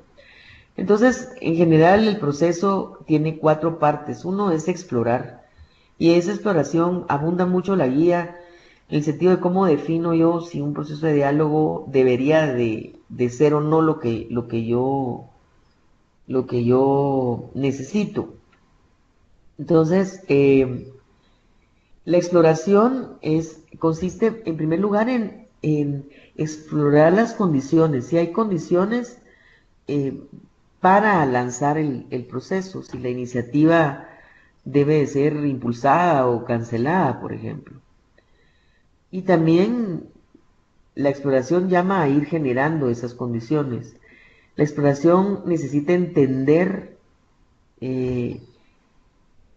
fundamentalmente qué es lo que está pasando, cuál es el contexto y cuáles son los actores clave. Y es muy probable que lo que se necesite es determinar, hacer un mapeo de actores muy específico. Y una vez se han determinado estas condiciones, digamos, si el contexto es posible, y si el tema y el contexto lo permiten, si esas condiciones existen, pues habría que continuar con el proceso. pero es una etapa que no puede saltarse porque genera una información clave que nos va a dar la pauta, una primera pauta de si debemos intervenir o no. El segundo momento es el tema del diseño. Y el tema del diseño tiene que ver con desarrollar un soporte sólido del proceso. O sea, el diseño tiene que ver en cómo lo cuál va a ser la arquitectura a lo largo del proceso, cómo voy a instaurar, quién lo va a dirigir, con qué equipo de facilitación lo voy a hacer, con qué recursos financieros, cuál va a ser mi estrategia de comunicación, etcétera. Tiene que definir el contenido del proceso, si voy a hacer un taller, 3 talleres, si voy a hacer reuniones intermedias, qué objetivo voy a tener en general, cuáles son los resultados que quiero lograr. Y bueno, ya diseñar también implica definir quiénes son los actores principales. En la etapa de implementación, pues ya es preparar los eventos, ya se hace la ruta estratégica, ya se hacen las agendas de trabajo, ya se administra, se ven todos los aspectos administrativos y financieros, y con a veces fuerte componente de logística, ¿verdad? Para implementar lo que dije que iba a hacer. Y luego el monitoreo es conveniente preparar todo el monitoreo, cómo va a monitorear uno el diálogo, cómo debe preparar los documentos de monitoreo. De repente, después de cada taller, hay que pasar una encuesta de monitoreo, cada cuánto los voy a hacer, cómo voy a evaluar todo esto. Hay que pensar si yo tengo financiamiento de donantes, cómo los voy a hacer. Debo de proporcionar también feedback para el equipo de facilitación. Mira, esto funcionó bien, aquí esto no funcionó bien, la gente se siente contenta, se siente descontenta, etc. Entonces yo quisiera acá enfocar, ya exploramos que hay posibilidad de diálogo, y yo quisiera meterme al tema de preparación e implementación del proceso, con 4 componentes. El diseño es lo primero. Eso, y lo demás es la implementación, ¿verdad? Que tiene que ver con la facilitación de los talleres, con la logística de los eventos y con la sistematización y documentación de los resultados. Entonces, cuando hablo de diseño de proceso y los eventos, yo lo veo como este continuo, en donde las piezas grandes son los talleres o reuniones colectivas grandes que van a haber, y los círculos pequeños pueden ser reuniones, interacciones entre un taller y el otro por parte de los participantes del diálogo. De repente yo voy a tener un taller donde voy a tener 40 gentes, pero entre el primer taller y el segundo taller generé un grupo de trabajo sobre XY tema, o voy a hacer un cineforum, o voy a hacer otras actividades, voy a hacer unas jornadas de aprendizaje para hablar más sobre ciertos temas. Entonces el proceso es ese, y esos son los eventos.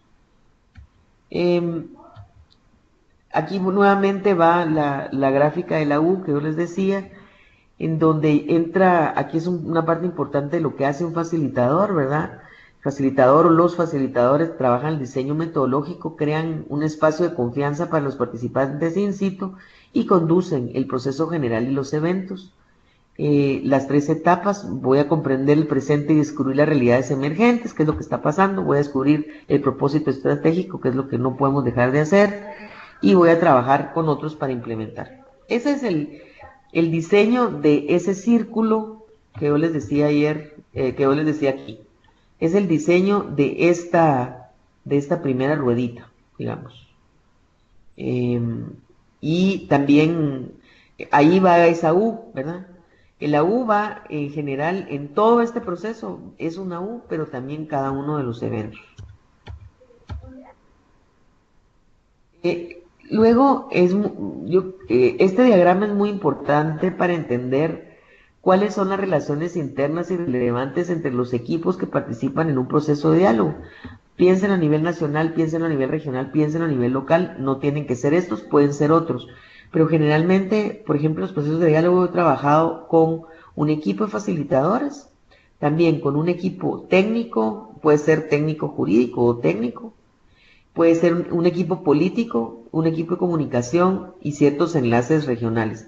Este modelo lo utilicé para una ley de concesiones que implicó un proceso nacional de 3 momentos de diálogo general, como con 80 personas, y además 6 diálogos regionales en donde participaron alrededor de 100 personas, que después nombraron representantes para eso. Y lo que trataba era de hacer una nueva ley de participación público-privada.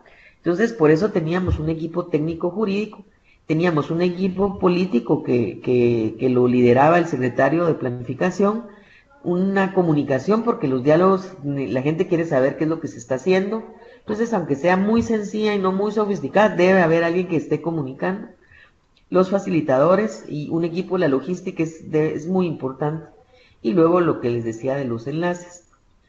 Este es un diagrama de relaciones porque yo quería que ustedes, quiero que vean acá cómo los facilitadores, digamos, se alimentan de las directrices y las lecturas del escenario político de un equipo político. Pero el equipo de facilitación o el facilitador debe también retroalimentar a ese equipo político sobre los procesos.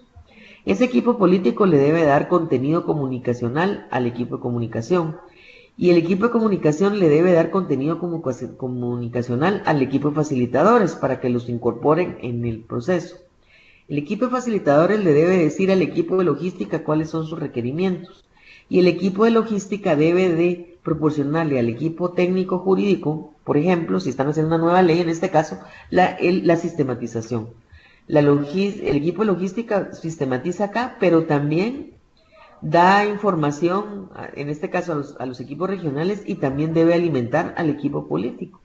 O sea, un equipo técnico puede generar un documento de consulta para los facilitadores. Yo quise ilustrarle esto porque realmente en un proceso que se arma de esta manera no es únicamente un equipo, ¿verdad? Sino hay muchas relaciones y hay mucha gente involucrada, que pueden ser equipos grandes, pueden ser equipos personas, pueden ser una persona, pero sí hay una interrelación entre varios actores. Es muy importante en la etapa, lo que les decía en la parte de exploración también, y ya cuando se dice, bueno, sí, vamos adelante con el diálogo, en el diseño, es muy importante el mapeo y la selección de actores, de los participantes, porque la finalidad es garantizar la presencia de los sectores más relevantes en función a los diferentes momentos y naturaleza del proceso, teniendo en cuenta que sean sistémicos, que vengan de todo el sistema, que sea incluyente, participativo. Ahí entran en el mapeo de los actores, entran a trabajar todos los principios del diálogo que vimos. A mí me ha servido mucho una distinción cuando hago procesos de diálogo, una primera consideración. Miren, una de las mayores dificultades que la gente tiene es confundir estos 3 tipos de actores. Hay actores para procesos de información, es decir, hay gente que necesita estar informada que se está dando un proceso de diálogo, la cooperación internacional, las instituciones relacionadas, la población. Hay actores para el proceso de consulta o diálogo, o sea, esos son los meros actores que vienen del sistema. Pueden ser profesionales reconocidos, colegios profesionales, políticos, formadores de opinión, funcionarios. Son los que se van a sentar a dialogar. Perdón. Sí, son los que se van a, me confundí. Esos son los actores para los procesos de concertación, los que se sientan a dialogar. Pero los actores para el proceso de consulta es a quién voy a consultarles yo sobre el proceso de diálogo. Entonces, yo puedo consultarle a un experto. Yo puedo consultarle a un funcionario de gobierno si A o B. Yo puedo consultarle de repente a un político, pero no necesariamente lo que tengo que sentar en un proceso de concertación y diálogo. Y esta diferencia realmente es importante, porque a veces la gente termina sentándose a dialogar con gente a la que solo tiene que informar o a la que solo tiene que consultar. O a veces termina consultándole o informándole a gente que sí debiera de estar sentado dialogando. Esas 3 definiciones como una primera consideración es bien importante. Hay que tener mucho cuidado. Claro, como los participantes del diálogo no son solo los que dialogan, los participantes del diálogo son muchos actores, pero no todos tienen que sentarse en el proceso de diálogo. De repente, pero ignorarlos por completo no es una opción. Hay que buscar un lugar y hay varios lugares. pueden informársele, puede consultárseles o pueden sentarse a concertar. Luego, es muy importante estas preguntas, ¿verdad? La representatividad que tengan, ¿verdad? En función de género, etnia, política, y preguntarse, a uno le pueden proponer a una persona, decir, es un actor que tiene interés en el tema. Otro criterio puede ser si es cabeza o líder de redes, es un actor que representa uno de red, puede conectarse con otros, o puede pensarse si tiene trayectoria reconocida, incuestionable, es un actor que forma opinión, que es respetado, por ejemplo. O es un actor que cuenta con disposición de construir soluciones conjuntos, es un actor que genera ideas, que plantea innovaciones, o solo va a ser una piedra en el zapato. Entonces son criterios para ir trabajando. Y luego al final uno puede ir haciendo un listado de actores y después ir viendo cuál es la evaluación y el balance de esa lista. Entonces uno se hace preguntas como esta. La lista final nos permite asegurar que la participación es incluyente y efectiva. O sea, el principio, ¿verdad? El grupo es una muestra representativa que incluye los liderazgos relevantes. Bueno, sí o no, tenemos claridad sobre los mecanismos para la gestión y número y diversidad de participantes. De repente, tengo 100, sí, pero el diálogo sería ideal con 40. Entonces, todos aquellos que tienen intereses están representados. La lista recoge la diversidad de opiniones. Estamos seguros que los participantes no se sienten obligados a participar. En fin, ese tipo de preguntas tiene que hacerlas uno ya cuando va entrando al diseño del proceso de diálogo. En cuanto a la facilitación de los talleres, esto está muy claro también en la agenda, en la guía, cuáles son las funciones de un facilitador, ¿verdad? Y también cuáles son las cualidades de un facilitador. La verdad que no todas las personas pueden ser facilitadores, hay algunas porque es un arte, digamos, uno puede formarse, pero también es un arte, o sea, no ser un facilitador de un proceso de diálogo democrático no es simplemente pararse y moderar los tiempos, implica, como dice acá, por ejemplo, una preparación avanzada, conocer mucho el contexto, cuáles son las relaciones, debe tener capacidad de diseñar el evento, de ser escuchar, comprender, proporcionar retroalimentación, debe de insistir en que la gente trabaje como grupo, debe administrar la energía del grupo, administrar el tiempo, y tiene que tener un estilo, digamos, de trabajo colaborativo, de ser un buen comunicador. La figura de un facilitador es central. Y en cuanto a la logística de eventos, pues solo visibilizar acá que la logística impacta la calidad del contenedor de diálogo, de ese contenedor que debe de aguantar todas las fuerzas de transformación, que una buena logística apoya la transparencia del proceso y que normalmente depende de una secretaría técnica o ejecutivo, ¿verdad?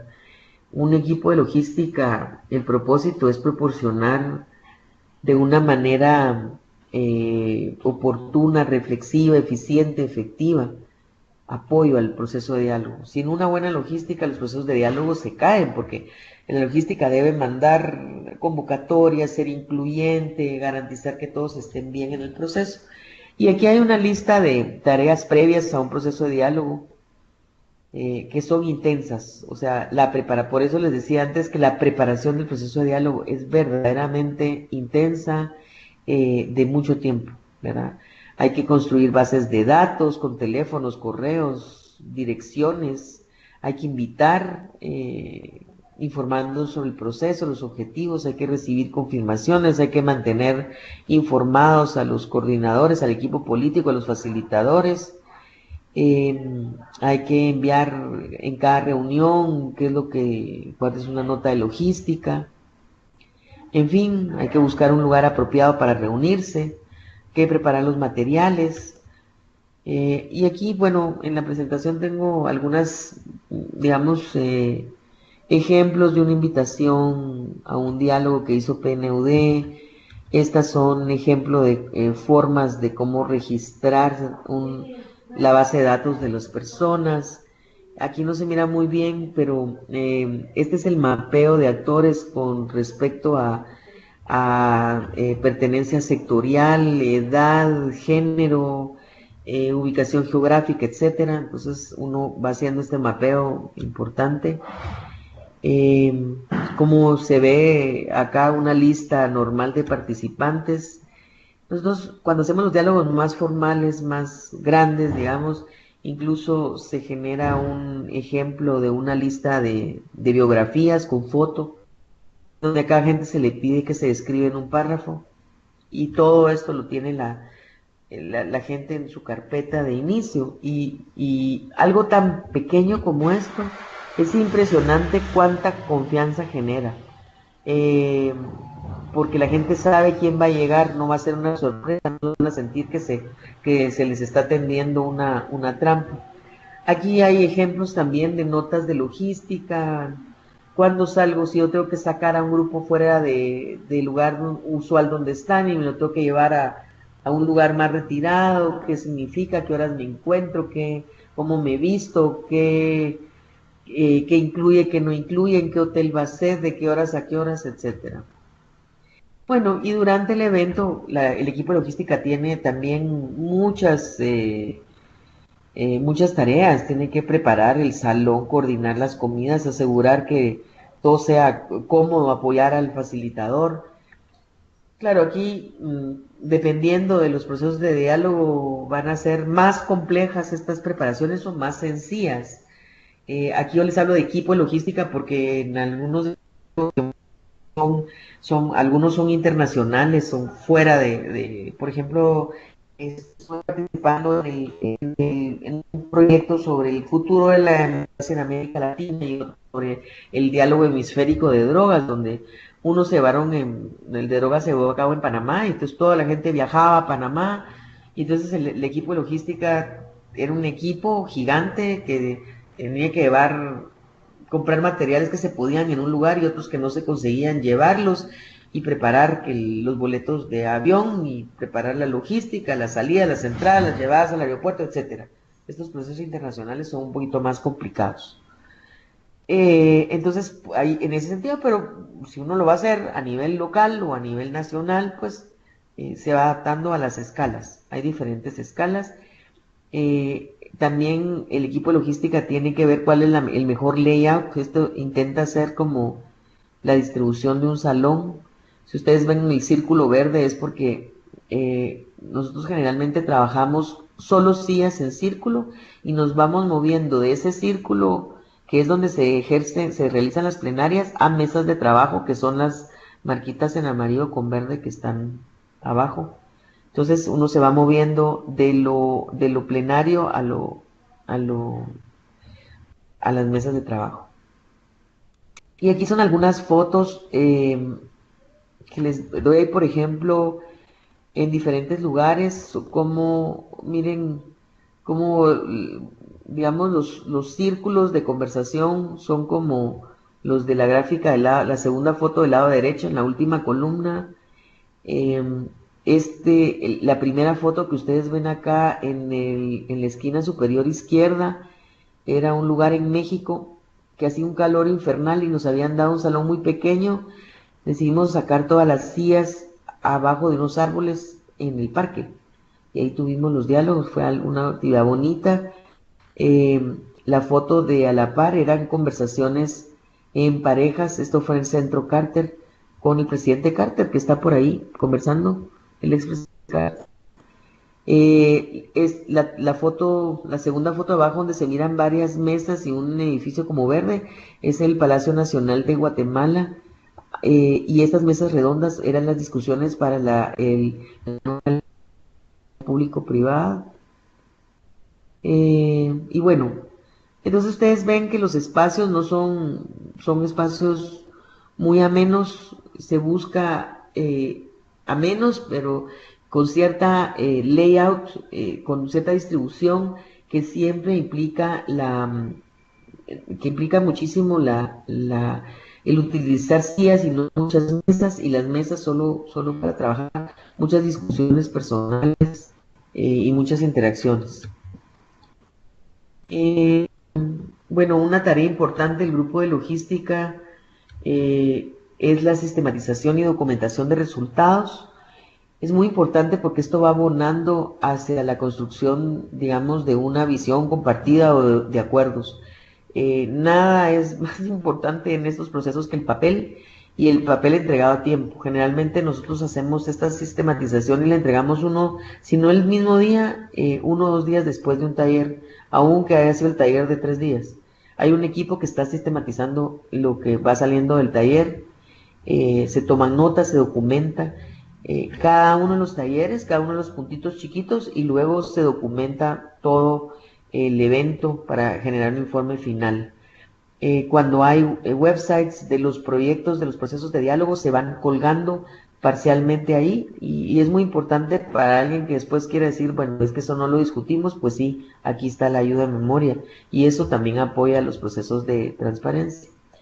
Entonces, en general, digamos, cuando uno va a implementar uno de estos procesos de diálogo, es muy importante una preparación previa que sea cuidadosa, detallada, oportuna, una buena selección de participantes, que sea un microcosmos del sistema, una adecuada selección de locales, fechas, horarios, una convocatoria que es detallada, cuidadosa, consciente de las necesidades también de los participantes, una estrategia de comunicación que sea eficaz y transparente, así sea muy sencilla, sean 2 páginas, pero hay que tenerla.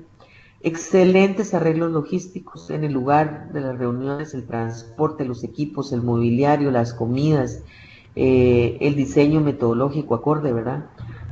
Por supuesto, un factor de éxito para estos procesos de diálogo es un excelente diseño metodológico. Si uno no tiene una sólida metodología que entiende bien el problema, pero además que esa metodología es flexible a la luz de lo que emerja, uno no puede, lo decía yo, no puede con la misma agenda de trabajo utilizarla para diferentes contextos. Tiene que tener un diseño metodológico particular. Hay una preparación interna que los equipos de facilitación deben de tener. Yo me preparo de muchas maneras, a veces medito, a veces antes y principalmente después para descargar, o me concentro o visualizo, oigo música, pero me preparo en los temas, estudio los temas muchísimo antes de cada tema, hablo con las personas, voy preparada a tiempo y duermo las 8 horas antes de un taller, porque lo peor que puede hacer uno como facilitador es estar desvelado, no estar tan alerta. Y la documentación también es un aspecto muy, muy importante como factor de éxito del proceso, que el proceso esté bien documentado para la confianza y la transparencia. Y luego de cada taller, siempre, y luego al final de los procesos, siempre tener no solo la definición de los próximos pasos acordados, sino un seguimiento. Si uno acuerda algo, tiene que cumplirlo en los tiempos que estableció. Yo diría que me quedo ahí, Iván. Me quedaría por ahí. Listo, muchísimas gracias Elena por tu participación. Bueno, Soraya desafortunadamente se tuvo que ir.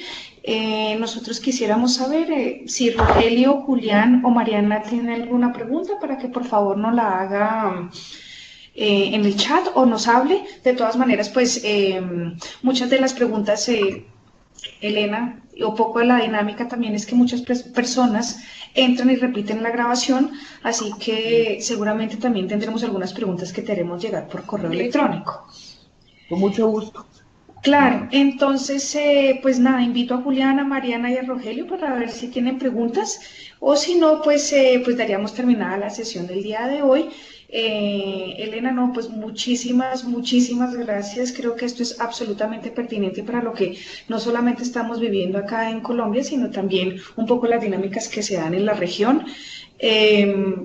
Tú nos preguntabas al principio qué personas estaban acá. Te cuento que hay personas que trabajan en el PNUD, que están tomando este curso. Tenemos bibliotecarios móviles que trabajan para la Red Nacional de Bibliotecas. Ellos están actualmente en las zonas veredales de concentración. Como puedes ver, Mariana y Julián te contaron, este es un proyecto que se lleva a cabo desde el Ministerio de Cultura, que se hizo en asocio con la Agencia de Cooperación Francesa, en donde en cada una de las zonas están, digamos, ubicadas unas bibliotecas móviles y que están, digamos, coordinadas por estos bibliotecarios móviles que están tomando este curso en este momento. Tenemos personas también en América Latina, en Centroamérica, México, Honduras, Guatemala, Ecuador, que trabajan en temas de derechos humanos, en temas de construcción de paz también, y también otras personas que hacen parte de organizaciones de base, que también trabajan temas de construcción de paz en las regiones de Colombia. Así que, claro, pues no, muchísimas gracias. Veo que nadie está preguntando. Igual, Elena, pues dejarte saber que esta es una versión piloto de este curso. Nos gustaría mucho pues poder contactarte más adelante para la actualización que se le va a hacer. Y no, pues muchísimas gracias por toda tu colaboración y sobre todo por tu tiempo. Bueno, fue un gusto. Listo. Sí, espero preguntas o comentarios. La verdad que uno hace estos Sí, procesos a 1000 por hora y no puede ser tan específico, pero si hay sí. preguntas concretas, con mucho gusto ahí voy a estar disponible. Listo. Ok, va. Entonces, pues que tengan un muy buen almuerzo todos y pues muchas gracias a ti, Elena. Está bien, tardes, Dios. Adiós. Muchas gracias, que estén muy bien, buena tarde.